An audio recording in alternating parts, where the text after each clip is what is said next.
And the director of the Equiano project, which is a race, culture and politics forum in our area following Iman. Great to have you both with us this morning. So we're starting with the Daily Telegraph, right? Really interesting story here about what they're terming as kind of non-crime hate to be scrapped. What's going on here then?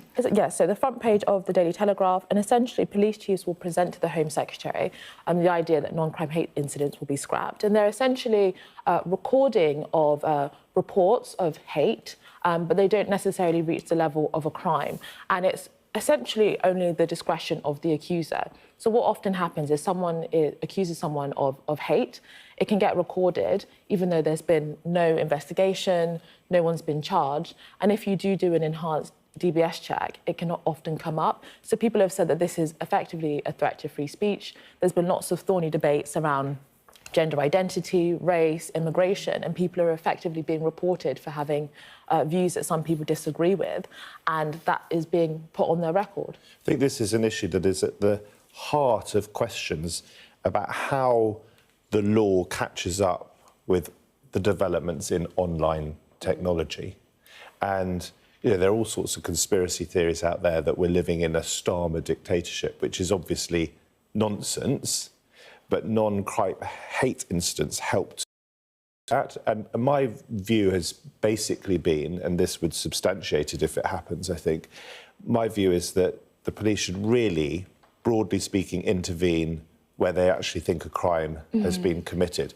The argument against, though, is that this provides an intelligence picture and it's designed to prevent escalation. But I guess the problem as well is, like, if people see what they would describe as other crimes, could be low-level crimes, but they feel they're very deeply going unpunished, like having a phone nicked or shoplifting, and then they say, hang on, someone's been investigated for something they said or a view that they hold. Absolutely. I think that is one of the key issues, and I think that's what the police say as well. It's effectively diverting resources away from more serious crimes at a time when police resources are being stretched. I think there's also a wider political issue here, particularly for the UK. There's been a lot of pressure from the Trump administration to do something on free speech, and there's been quite high-profile cases like the gender-critical comedy writer Graham Linehan in relation to so-called kind of hate speech. And I think that the UK want to be seen as well to be upholding free speech, and this has been a challenge. And the suggestion is that if these changes come in, and I don't quite understand the powers of the police here, I would have thought that this should be led ultimately, or the decision certainly has to be supported by the Home Secretary. But the suggestion is the Graham Linehan case, where I think he was arrested by armed police, just wouldn't happen. I just want to make one quick further point, though, if I may, Sophie, which is that the law still does apply to social media sites. So we've had laws such as you can't incite racial hatred or religious hatred for years, you can't incite violence. And a lot of people seem to think that that shouldn't apply to them if they're on social media. But of course it should. And yet that can mean that the police are heavily involved with what's going on social media, when many of us want them to be stopping thieves from stealing our mobile phones, as you say. Yeah, really interesting stuff. And I think you're right about the US angle as well. You can kind of definitely see that coming through too. Right, so the next story that you picked out is from The Guardian. This is the front page of The Guardian about the hunger strikers. This is the kind of Palestine Action supporters in jail on hunger strike. What's going on here? Well, this is people who've been in prison for around about a year, I think, and we should be absolutely clear, they've been charged, but they haven't been found guilty of anything, but they are on hunger strike, and there is, quite understandably, enormous concern by their relatives that they may die, it says, I think, at one point in this article, at any moment. And there are calls for David Lammy, the Justice Secretary, to meet them. It's not completely clear to me from reading this article quite what their demands are, though. Yeah, I think some of them, are demanding immediate bail. I think, obviously, it's around a very deeply contested political issue. I think they are accused of pretty serious crimes, criminal damage of a military facility. And I think that is important to remember. And no doubt people will have very strong emotions around the wider discussion about Palestine and Gaza and Israel. But that doesn't necessarily mean that people that are accused of committing crimes, that shouldn't necessarily be looked at. And I think that's the kind of risk there. The amount of time really struck me, I have to say, that they've been on hunger strike. 2 of them have been refusing food for 51 days, another on day 43 of his hunger strike, and those 3 prisoners are all, taken to hospital over the weekend as well. There's understood, it says here, to be concern in the government about the condition of the prisoners, but also extreme caution about setting a precedent even to facilitate a meeting with Lammy, the Justice Secretary, given the number of prisoners who are forced to spend lengthy remand because of the court backlog. So that court backlog re-entering the conversation. Yeah, you can see the precedent there. If it means that if you go on a hunger strike, then you get a meeting with the Justice Secretary. Indeed, and I think there's a whole host of political issues that people may feel very strongly about. And I think that there is a real risk there that if people now think that actually if they engage in certain forms of hunger strikes or other forms of protest whilst in prison, that could kind of expedite the process. I think that that's not fair justice. Nonetheless, it's an extremely serious situation, though, where you have so many people, as you say, on hunger strike for so long. Yeah, it's extraordinary. It really is.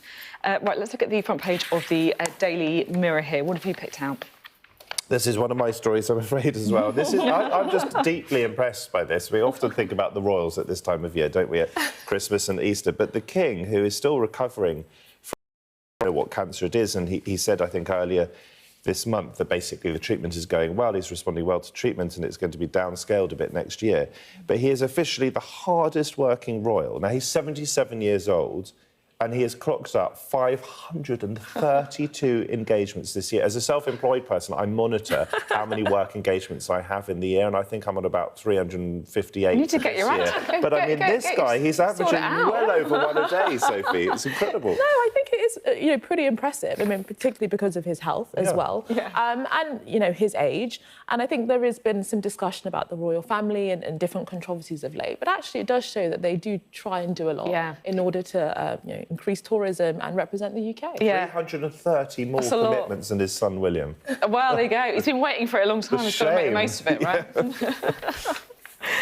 right? Right, let's talk now about the story in the Times. So, oops, just losing my papers there. Sadiq Khan accused of hypocrisy, the headline says, over the TfL Transport for London deal with an arms firm. Indeed. So they have, Transport for London have just done a deal with a £1.5 billion contract with a Spanish weapons manufacturer. So they do IT and defence. But essentially, fairly recently, there was a big defence fair, and Khan had condemned it strongly, effectively saying that, London's a welcoming place for refugees and people that have, fled war, and therefore this shouldn't necessarily take place. But actually, when push comes to shove, when TfL necessarily needs help or support by different organisations, he has been willing to do a deal. And so I think people just think that this is a bit hypocritical, and particularly at a time when I think defence is a very big issue politically, whether that's increasing spending for defence, but also the fact that we do need to talk about the future of the military, and we might have to make some uncomfortable decisions there. I think we need to be quite honest and frank about some of the companies we might have to work with. It should be clear that without a defence industry, then we can't defend ourselves. Absolutely. So the big questions are about with whom we do defence deals. And there are supposedly stringent rules that the government applies to the defence industry. Some say they're not stringent enough. We should just say that a spokesman for Khan said the mayor has no involvement in procurement processes at TfL, but ultimately he does control it. I'm sure he could have said something. And let's talk now about Chris Rea. I have to say, Driving Home for Christmas is my all-time favourite Christmas song. Love it. There's something so moving about it, I think. I think it's just so evocative. When the number of times everyone's been stuck in traffic up the M1 or whatever it is, at Christmas time, and you're just desperate to get back home. It's My wife was asking me about 2 or 3 days ago, because we've got a lot of Christmas songs on in the kitchen at the moment, 2 young children, and she was asking me about Chris Rea and what he was up to, and then yesterday she said, well, that answers the question. It's incredibly sad.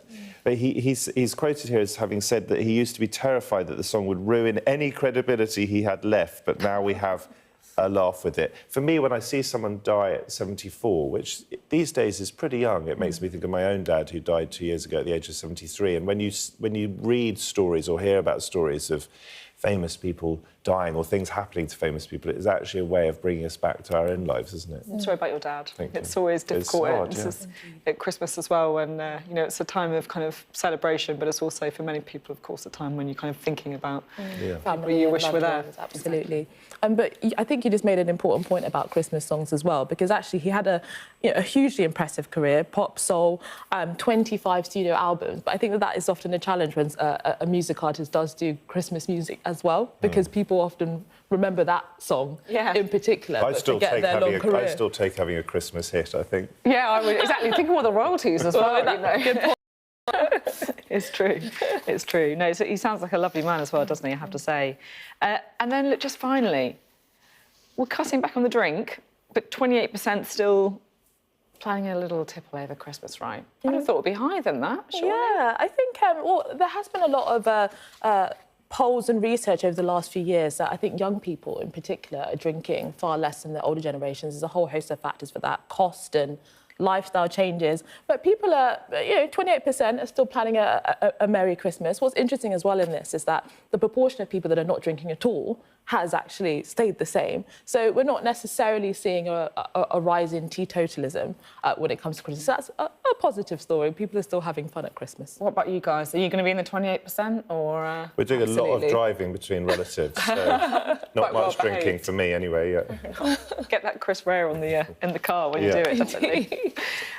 Lovely stuff. Not long now to go, is it? 2 more sleeps, is it? 2 more sleeps, can't believe it. Very exciting.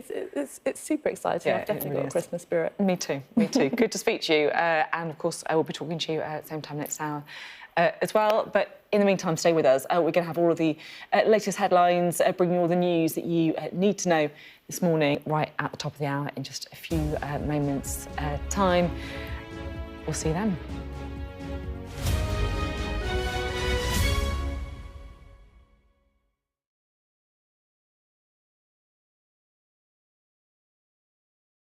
What's the best thing about being a Sky News journalist?